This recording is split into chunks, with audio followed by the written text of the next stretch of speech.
ये वीडियो शिक्षा और ज्ञान के उद्देश्य से है। इस वीडियो में आप जो कुछ भी सुनेंगे वो इंटरनेट या किसी किताब या किसी डॉक्यूमेंट्री से लिया गया है जो जनता के लिए उपलब्ध है। मुख्तार अंसारी, बाहुबली या रॉबिन हुड, आखिर कौन था Mukhtar Ansari? The crime story के आज की स्टोरी है मुख्तार अंसारी की, एक ऐसे बाहुबली की कहानी जिसके दादा स्वतंत्रता सेनानी और चाचा उपराष्ट्रपति रहे।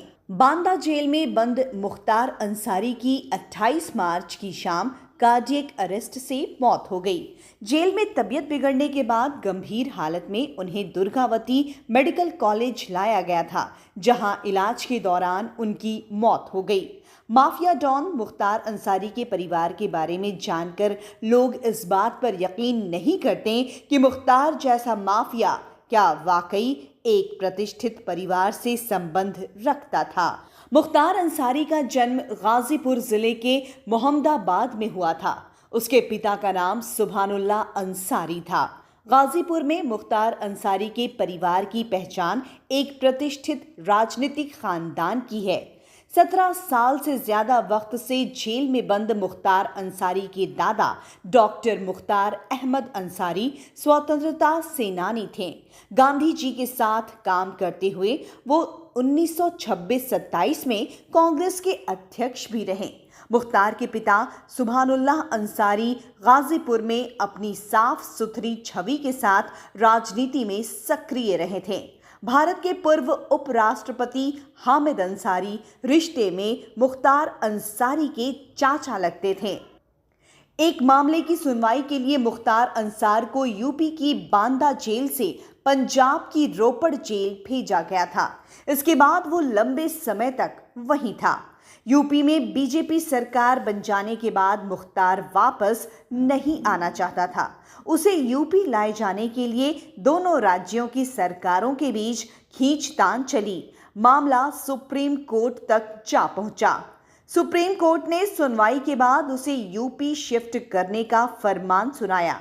इसके बाद 7 अप्रैल 2021 को सुप्रीम कोर्ट के आदेश के बाद भारी सुरक्षा इंतजामों के बीच बाहुबली मुख्तार अंसारी को पंजाब के रोपड़ से हरियाणा के रास्ते आगरा, इटावा और औरैया होते हुए बांदा जेल पहुंचा दिया गया था। मऊ में दंगा भड़काने के मामले में मुख्तार ने गाजीपुर पुलिस के सामने सरेंडर किया था और तभी से वो जेल में बंद था, लेकिन फिर भी पूर्वांचल में उनका दबदबा कायम रहा। वो जेल में रहकर भी चुनाव जीतता रहा। ठेकेदारी, खनन, स्क्रैप, शराब, रेलवे ठेकेदारी में अंसारी का कब्जा था, जिसके दम पर उसने अपनी सल्तनत खड़ी की थी। मगर ये रॉबिन हुड अगर अमीरों से लूटता था तो गरीबों में बांटता भी था। ऐसा मऊ के लोग कहते हैं कि सिर्फ दबंगई ही नहीं बल्कि बतौर विधायक मुख्तार अंसारी ने अपने इलाके में काफ़ी काम किया था। सड़कों, पुलों, अस्पतालों और स्कूल कॉलेजों पर ये रॉबिन हुड अपनी विधायक निधि से 20 गुना ज्यादा पैसा खर्च करता था। रौबदार मूंछों वाला ये विधायक आज भले ही दुनिया से चला गया हो, लेकिन मऊ और उसके आसपास के इलाके में मुख्तार अंसारी की तूती बोलती थी। कभी वक्त था जब पूरा सूबा मुख्तार के नाम से कांपता था। वो बीजेपी को छोड़कर उत्तर प्रदेश की हर बड़ी पार्टी में शामिल रहा। मुख्तार अंसारी 24 साल तक लगातार यूपी की विधानसभा पहुंचता रहा।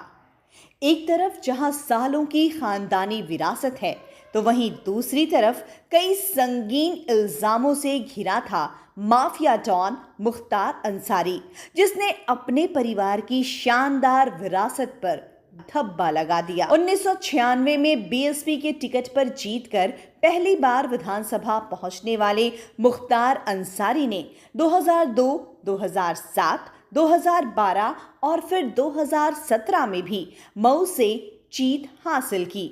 इनमें से आखिरी 3 चुनाव उसने देश की अलग अलग जेलों में बंद रहते हुए लड़े और जीते थे। राजनीति की ढाल ने मुख्तार को जुर्म की दुनिया का सबसे बड़ा चेहरा बना दिया और हर संगठित अपराध में उसकी जड़ें गहरी होती चली गईं। सियासी अदावत से ही मुख्तार अंसारी का नाम बड़ा हुआ और वो साल था 2002, जिसने मुख्तार की जिंदगी को हमेशा के लिए बदल दिया। इसी साल बीजेपी के विधायक कृष्णानंद राय ने अंसारी परिवार के पास साल 1985 से रही गाजीपुर की मोहम्मदाबाद विधानसभा सीट छीन ली। कृष्णानंद राय विधायक के तौर पर अपना कार्यकाल पूरा नहीं कर सके और 3 साल बाद यानी साल 2005 में उनकी हत्या कर दी गई। मुख्तार भले ही जेल में रहा, लेकिन उसका गैंग हमेशा सक्रिय रहा। लेकिन योगी सरकार आने के बाद उसके बुरे दिन शुरू हो गए थे। मुख्तार अंसारी पर उत्तर प्रदेश में 52 केस दर्ज हैं। यूपी सरकार की कोशिश 15 केस में मुख्तार को जल्द सजा दिलवाने की थी। योगी सरकार अब तक अंसारी और उसके गैंग की सैकड़ों करोड़ों की संपत्ति को या तो ध्वस्त कर चुकी है या फिर जब्त।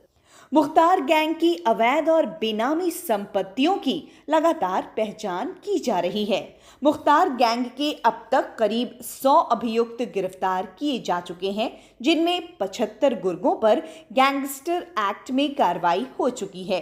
कुल मिलाकर मुख्तार अंसारी योगी सरकार के टारगेट पर था और मजबूत न्याय और कानून व्यवस्था की वजह से आखिरकार मुख्तार अंसारी के अपराध पर अंकुश लग गया।